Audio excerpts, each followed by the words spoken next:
Hello students, welcome to fifth lecture of solid state competitive. તો આજના લેક્ચરમાં આપણે ડિસ્કશન કરશું થોડાક ન્યુમેરિકલ્સ વિશે. અગાઉ આપણે પ્રીવિયસ લેક્ચરમાં જેમ રેડિયસ રેશિયોની માહિતી લીધી, થિયોરેટિકલ પોર્શન આપણે જોયો કે કઈ રીતે રેડિયસ રેશિયો છે એ કામ કરે. એમાં આપણે જે વેલ્યુઝ છે એ સૌ પહેલાં ટેબલમાં જોઈતી, એ જે તે કોર્ડિનેશન નંબર માટેની રેન્જ બતાવે કે ધારો કે 4 હોય તો એની માટે મિનિમમ આટલાથી લઈને મેક્સિમમ આટલા સુધીનો રેડિયસ રેશિયો હોઈ શકે. હવે એક પોઈન્ટ એમાં એ મગજમાં રાખવાનો છે કે એ હંમેશા આપેલો રેન્જ છે એ 100% એક્યુરેટ નથી. ઘણા એક્ઝામ્પલ એવા પણ આપણી પાસે છે કે એમાં રેડિયસ રેશિયોની રેન્જમાં જે તે પોઝિટિવ નેગેટિવ આયનનો રેડિયસ રેશિયો મળતો હોય, પણ એના માટે ખરેખર કોર્ડિનેશન નંબર અલગ હોઈ શકે. સો એની આપણે થોડાક એક્ઝામ્પલ ઉપર છે નજર ફેરવશું આજના લેક્ચરમાં, અને ત્યારબાદ થોડાક ન્યુમેરિકલ્સ ઉપર ડિસ્કશન કરશું. તો આપણે જે વેલ્યુ કેલ્ક્યુલેશન દ્વારા મેળવી હતી એ એકચ્યુઅલીમાં લિમિટિંગ રેડિયસ રેશિયો છે, એટલે કે સીમિત ત્રિજ્યા ગુણોત્તર, મિનિમમ શક્ય કિંમતો હતી. એટલે ધારો કે કોર્ડિનેશન નંબર 4 માટે આપણે જેમ 0.224 વેલ્યુ જોઈ, એ વેલ્યુ એકચ્યુઅલીમાં શું દર્શાવે કે મિનિમમ જો ત્રિજ્યા ગુણોત્તર 0.224 હશે તો એના માટે શક્યતા છે કે કોર્ડિનેશન નંબર 4 હશે. એ જ રીતે કોર્ડિનેશન નંબર 6 હોય તો 0.414 છે, એ મિનિમમ રિક્વાયરમેન્ટ છે કે આટલો રેડિયસ રેશિયો હોવો જોઈએ. એનાથી ઓછો હોય તો એના માટે 6 સવર્ગાંક કે કોર્ડિનેશન નંબરવાળી સિસ્ટમ પોસિબલ નથી. એની સાથે સાથે એ પણ મગજમાં રાખવાનું કે એમાં દર્શાવેલા રેડિયસ રેશિયોઝ હંમેશા એક્યુરેટ હોતા નથી. એટલે તમને ધારો કે એક રેડિયસ રેશિયો રેન્જમાં મળ્યો કે જે આપણી કેલ્ક્યુલેશન પ્રમાણે કે ટેબલ પ્રમાણે 6 સવર્ગાંક કે કોર્ડિનેશન નંબરવાળો હોય, પણ પ્રેક્ટિકલી તમે ધારો કે એનું સ્ટ્રક્ચર ચેક કરો તો એમાં એવું પણ બની શકે કે એ 4 કોર્ડિનેશન નંબર પણ દર્શાવતું હોય. એટલે કોર્ડિનેશન નંબરની જે મેથડ આપણે રેડિયસ રેશિયો દ્વારા કેલ્ક્યુલેટ કરી એ 100% એક્યુરેટ નથી, પણ મોસ્ટ ઓફને એ લાગુ પડે છે, એટલે આપણે એની ડિસ્કશન કરી. તો થોડાક એક્સેપ્શનલ કેસથી સ્ટાર્ટ કરીએ અને ત્યારબાદ આપણે થોડાક ન્યુમેરિકલ્સની ડિસ્કશન કરશું. ઓકે, તો અહીંયા આપણી પાસે એક સિમ્પલ રિપ્રેઝન્ટેશન છે કે અલગ અલગ ટાઈપના રેડિયસ રેશિયોઝ છે એની રેન્જ કઈ મળશે, અને એના માટે પોસિબલ સ્ટ્રક્ચર વિશે પણ થોડીક માહિતી અહીંયા આપણને દર્શાવેલી છે. તો first of all table already આપણે ડિસ્કશનમાં લઈ જ લીધેલું હતું, પણ ફરીથી થોડુંક ક્વિકલી જોઈ લઈએ કે કોર્ડિનેશન નંબર 8 જનરલી પીસીસી રચના દર્શાવે, body centred cubic unit cell કે અંતઃકેન્દ્રિત એકમ કોષ. એના માટે રેડિયસ રેશિયો છે એ 0.732થી અપ કે એના જેટલો હોવો જોઈએ. એક્ઝામ્પલ તરીકે CaCl અને CaF2. હવે CaClનું એક્ઝામ્પલ તમે ચેક કરશો તો તમને જોવા મળશે કે CaCl છે એ બીસીસી રચના ધરાવે છે. ત્યારબાદ કોર્ડિનેશન નંબર 6 કે જેમાં ઓક્ટાહેડ્રલની અંદર આયન્સ છે એ જગ્યા રોકતા હશે. એટલે અહીંયા આપણે આ બંને માટેની જે વાત કરીએ ઓક્ટાહેડ્રલ ટેટ્રાહેડ્રલ, એ FCC કે HCP બંને ટાઈપના એકમ કોષ માટે મળશે. એટલે ફલક કેન્દ્રિત એકમ કોષ અને હેક્ઝાગોનલ એકમ કોષ. સો એના માટેની રેન્જ દર્શાવી છે, એના માટેના એક્ઝામ્પલ છે. ત્યારબાદ ટેટ્રાહેડ્રલ છે એની માટેની રેન્જ અને એના એક્ઝામ્પલ છે. સો ઓલરેડી આપણે એની ડિસ્કશન કરી લીધેલી હતી. હવે એમાંથી એક્ઝામ્પલ તરીકે એક અહીંયા નાની એવી કેલ્ક્યુલેશન વાઇઝ દર્શાવ્યું છે કે ધારો કે બેરિયમ સલ્ફાઇડ છે તમારી આગળ BeS, તો એના માટે Be2+ની રેડિયસ અને S2- રેડિયસ, એ બેની કેલ્ક્યુલેશન કરતાં એની રેન્જ આપણને મળી, એની વેલ્યુ આપણને મળી 0.35. તો હવે આપણે એ વેલ્યુને ચેક કરવાની રહે કે આમાંથી કઈ કેટેગરીમાં આવશે. તો 0.25 છે એ આવશે 0.225થી લઈને 0.414ની વચ્ચે. દેટ મીન્સ કે એના માટે આપણને કોર્ડિનેશન નંબર 4 મળશે. સેકન્ડ એક્ઝામ્પલ છે NaCl માટે, કે એના માટે Na+Cl- રેડિયસ મેન્શન કરી છે અને એના માટે રેશિયો આપણને મળ્યો 0.69. તો 0.69 છે એ કોના વચ્ચે આવશે? તો એ આવશે 0.414થી લઈને 0.732ની વચ્ચે. દેટ મીન્સ કે એ હશે ઓક્ટાહેડ્રલ વોઇડ માટે, જેનો કોર્ડિનેશન નંબર 6 હશે. તો એ અહીંયા આપણને કોર્ડિનેશન નંબર 6થી દર્શાવ્યું. તો આ થશે આપણું ઇક્વેશન જે આપણે કેલ્ક્યુલેશન્સ માટે યુઝ કરશું. અને સિમ્પલ ઇક્વેશન શું થશે કે પોઝિટિવ આયનની રેડિયસ ડિવાઈડ બાય નેગેટિવ આયનની રેડિયસ, કે પછી small ion divide by bigger ion. Okay, આ એક ખાસ યાદ રાખવાનું છે કે પોઝિટિવ ભાગ્યા નેગેટિવ નથી કરવાનું, આપણે કરવાનું છે નાના આયન ભાગ્યા મોટા આયન. ઓકે, સો ઓલવેઝ રેડિયસ રેશિયો છે એ 1 કરતાં નાનો રહેશે. ધારો કે કોઈ કેલ્ક્યુલેશનમાં તમારો રેડિયસ રેશિયો 1 કરતાં વધારે આવે છે, દેટ મીન્સ કે તમે ક્યાંક મિસ્ટેક કરી. રેડિયસ રેશિયો હંમેશા 1 કરતાં ઓછો રાખવાનો છે, અથવા મેક્સિમમ 1 થશે, એનાથી વધારે નહીં થાય. તો ઓલવેઝ નાના આયન ભાગ્યા મોટા આયન એ રીતે કેલ્ક્યુલેશન લેવાની છે. જો ઋણ આયન નાનો હોય તો એને આપણે અંશમાં લેવો પડશે. ત્યારબાદ એક એક્સેપ્શનની વાત કરીએ કે આપણી પાસે ઝિંક સલ્ફાઇડ હોય, જેમાં as a positive ion Zn+2 છે અને નેગેટિવ S-2 છે. તો એના માટે રેડિયસ રેશિયો છે એ એકચ્યુઅલી મળશે 0.52. ઓકે, સો 0.52 છે એ કઈ રેન્જ માટે આવશે? એ કોર્ડિનેશન નંબર 6 માટે આવશે. બટ એકચ્યુઅલીમાં ZnS છે એની અંદર ટેટ્રાહેડ્રલ વોઇડ્સની અંદર આયનો જગ્યા રોકશે. એનો મિનિંગ એવો થયો કે એના માટે કોર્ડિનેશન નંબર 4 મળશે. રેડિયસ રેશિયો છે એ 6ની રેન્જ બતાવે છે, પણ એકચ્યુઅલીમાં એનો સ્ટ્રક્ચર ટેટ્રાહેડ્રલ છિદ્રો દ્વારા રોકાયેલું છે. તો આ થયું એક એક્સેપ્શનલ કેસ. અહીંયા આપણને એક્ઝામ્પલ આપ્યું છે કે both forms of ZnS2, zinc blende and Woodside.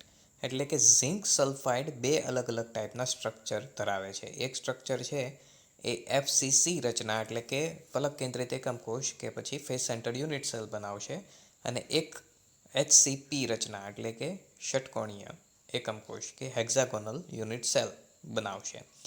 તો બંનેની અંદર ટોટલી કેલ્ક્યુલેશન છે સેમ જ છે, પણ યુનિટ સેલ અલગ અલગ ટાઈપના છે. કોઓર્ડિનેશન નંબર પણ બંનેનો 4 જ મળશે. એટલે કે રેડિયસ રેશિયોની કેલ્ક્યુલેશનમાં જોતા 6 મળશે, બટ એકચ્યુઅલીમાં ટેટ્રાહેડ્રલ વોઇડ્સની અંદર આયનો હશે. દેટ મીન્સ કે એના માટે કોઓર્ડિનેશન નંબર 4 હશે. અહીંયા સાઈડમાં એક આપણી પાસે ટેબલ છે, અને આ ટેબલ છે એ તમારે નોટ ડાઉન કરવું હોય તો કરી શકો છો, અથવા તો સ્ક્રીનશોટ કેપ્ચર કરી લો. સો આ ટેબલ છે એ એકચ્યુઅલીમાં અલગ અલગ ટાઈપના આયન્સની સાઇઝ રિપ્રેઝેન્ટ કરે છે. સો એક સાઈડ આયન્સની એટોમિક રેડિયસ અને બીજી સાઈડ આયનિક રેડિયસ મેન્શન કરેલી છે. એટલે કે લિથિયમના કેસમાં ધારો કે અહીંયા આપણને જે લિથિયમ પ્લસ મેન્શન કર્યું છે, તો એના માટે રેડિયસ છે એ 90 થશે, અને લિથિયમ એટમ હશે તો એના માટે 134 થશે. એ જ રીતે ઓક્સિજન માટે વાત કરીએ તો ઓક્સિજન એટમ હશે તો 73, અને ઓક્સિજન આયન હશે તો એની 126. હવે અહીંયા તમે નોટિસ કરજો કે જે પોઝિટિવ આયન્સ છે, ધાતુઓ જે કંઈ પણ મેન્શન કરેલી છે, એ બધા માટે આયન્સ છે એ નાના હશે એના એટમ્સ કરતાં. અને નેગેટિવ આયન્સ જે છે એના માટે નોટિસ કરજો કે એના માટે આયન્સ છે એ એટમ્સ કરતાં મોટા હશે. એટલે કે લિથિયમની કમ્પેરિઝનમાં જુઓ તો લિથિયમ આયન છે એની સાઇઝ 90 છે, અને લિથિયમ એટમ છે એની 134 છે. તો દેટ મીન્સ કે atom is bigger than ion in case of positive ion.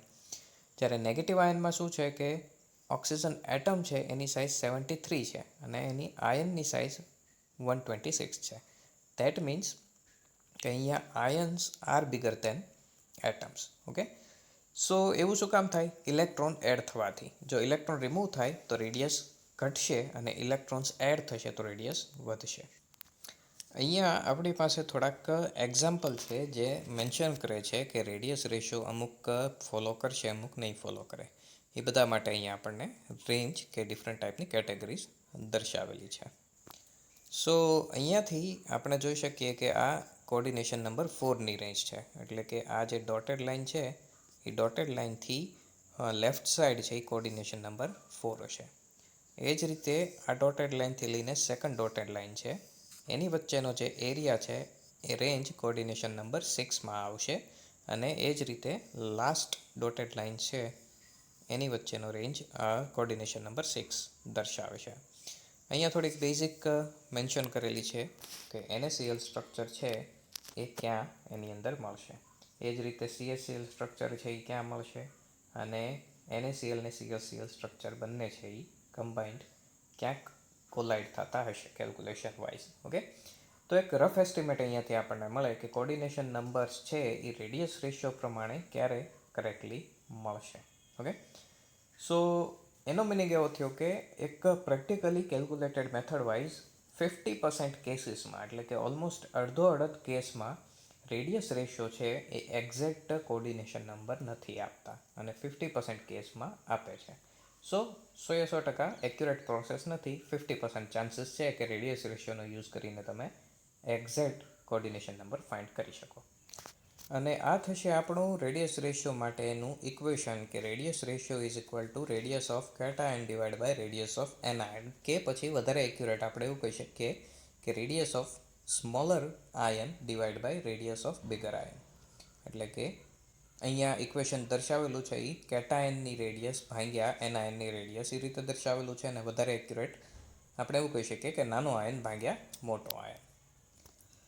So next હવે એક ન્યુમેરિકલમાં ડિસ્કશન કરીએ કે in the silicates of oxygen atom forms a tetrahedral void. The limiting radius ratio of tetrahedral void is 0.22.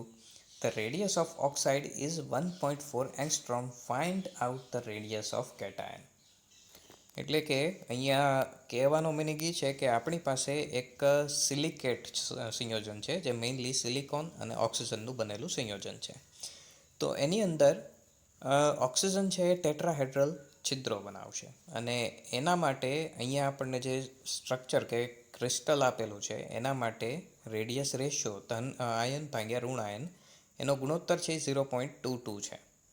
હવે જો oxide એટલે કે ઋણ ion છે O-2, એના માટે જો ત્રિજ્યા 1.4 હોય તો આપણે ધન આયનની ત્રિજ્યા શોધવાની છે, એટલે કે સિલિકેટની ત્રિજ્યા શોધવાની છે. તો અહીંયા કઈ કઈ વેલ્યુ આપણી પાસે છે? આપણી પાસે છે એક નેગેટિવ આયન અને ત્રિજ્યાનો ગુણોત્તર. એટલે કે આપણી પાસે આપણું ઇક્વેશન છે R plus divide by R minus is equal to radius ratio. તેમાંથી આપણી પાસે રેડિયસ રેશિયોની કિંમત છે અને નેગેટિવ આયનની કિંમત છે. આપણે ફાઇન્ડ કરવાની છે પોઝિટિવ આયનની કિંમત. તો સિમ્પલ થિંગ, આપણે અહીંયા ઇક્વેશનમાં માત્ર વેલ્યુઝ બે વેલ્યુઝ મૂકવાની છે અને થર્ડની વેલ્યુ ફાઇન્ડ કરવાની છે. સો એકદમ ઇઝી ન્યુમેરિકલ છે. ઓકે, તો સિમ્પલ કેલ્ક્યુલેશન આપણી આ રીતે છે, અને અહીંયા આપણને રેડિયસ રેશિયો જે મેન્શન કર્યો છે કમ્પલસરી કેલ્ક્યુલેશનમાં આપણે એ જ વેલ્યુ યુઝ કરવી પડે. તો પોઝિટિવ આયનની રેડિયસ આપણે ફાઇન્ડ કરવાની છે અને નેગેટિવ આયનની રેડિયસ 1.4 મેન્શન કરી છે. સો દેટ મીન્સ પોઝિટિવ આયનની રેડિયસ થશે 0.22 multiply by 1.4 which is equal to 0.308. Okay, તો આ થશે આપણા પોઝિટિવ આયનની રેડિયસ. ઓકે, સો એકદમ સિમ્પલ કેલ્ક્યુલેશન છે, કોઈ વધારે ડિફિકલ્ટી આમાં છે નહીં.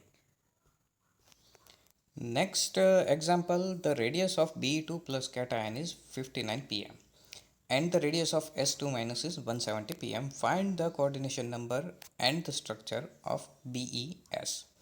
એટલે કે ધનાયન Be2 પ્લસ છે એની રેડિયસ કે ત્રિજ્યા 59 pm છે, ઋણાયન S2 માઇનસ છે એની 170 pm છે. તો અહીંયા આપણે કોર્ડિનેશન નંબર અને બંધારણ સ્ટ્રક્ચર BESનું ફાઇન્ડ કરવાનું છે.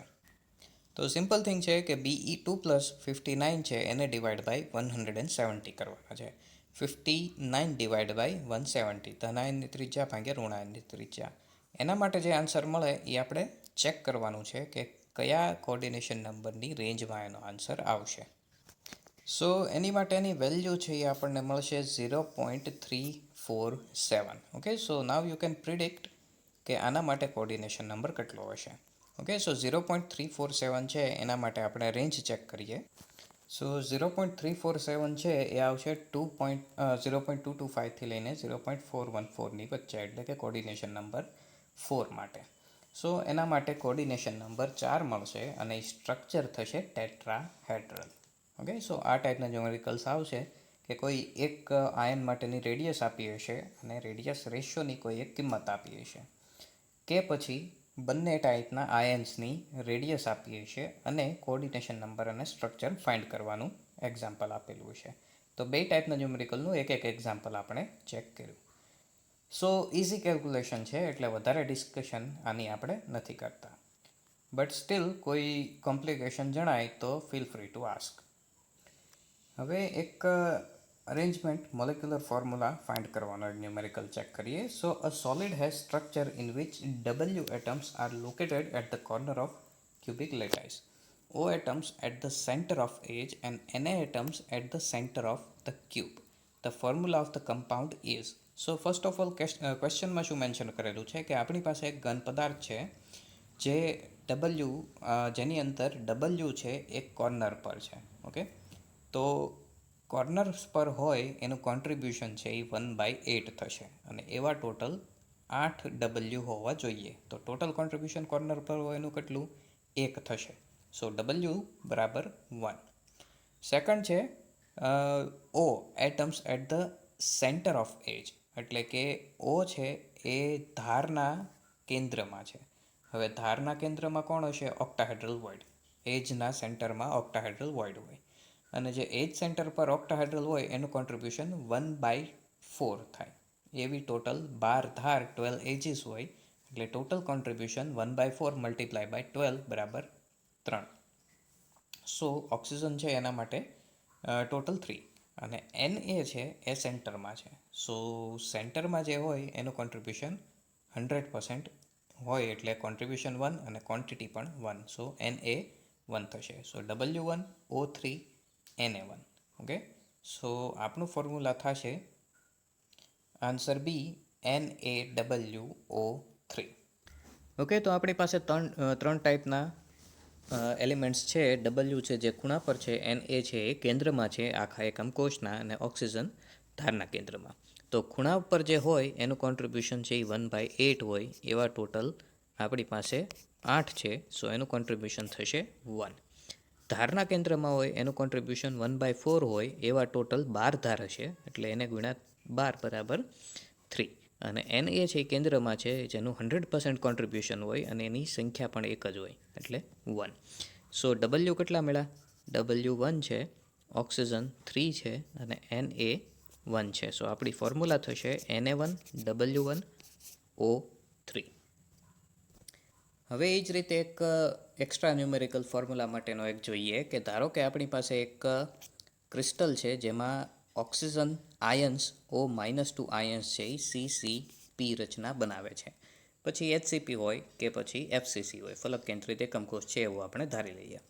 એમાંથી ટેટ્રાહેડ્રલ વોઇડ્સમાં A છે, દરેકે દરેક ટેટ્રાહેડ્રલ્સમાં, અને ઓક્ટાહેડ્રલ વોઇડ્સમાં B છે, દરેકે દરેક ઓક્ટાહેડ્રલ વોઇડ્સમાં. તો અહીંયા આપણે આના માટે ફોર્મ્યુલા ફાઇન્ડ કરવાની છે. તો જે CCP બનાવતા હશે એ કોર્નર પર હશે અને ફલકના કેન્દ્રમાં હશે, ફેસ સેન્ટર લોકેશનમાં.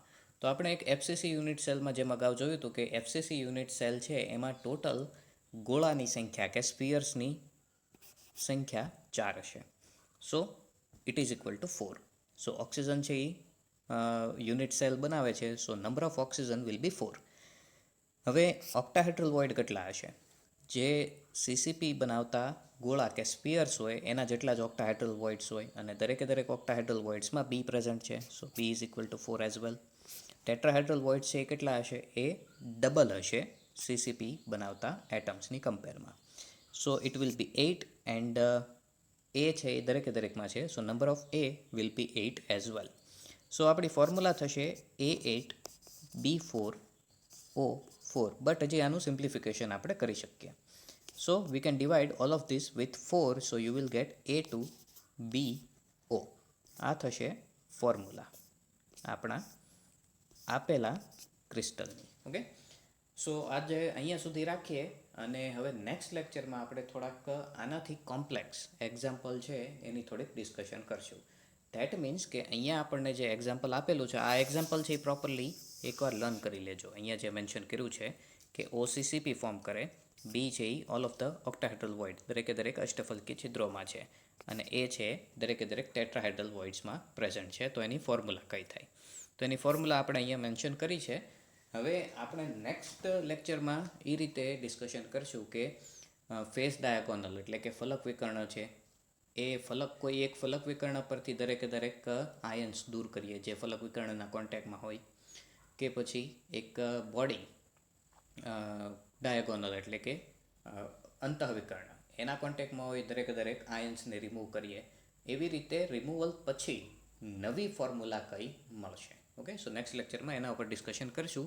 એટલે આ બેઝિક ડિસ્કશન જે આ ન્યુમેરિકલની કરી એમાં કોઈ કન્ફ્યુઝન હોય તો પૂછી લેજો અને પ્રોપરલી સ્ટડી આ ન્યુમેરિકલની કરી લેજો.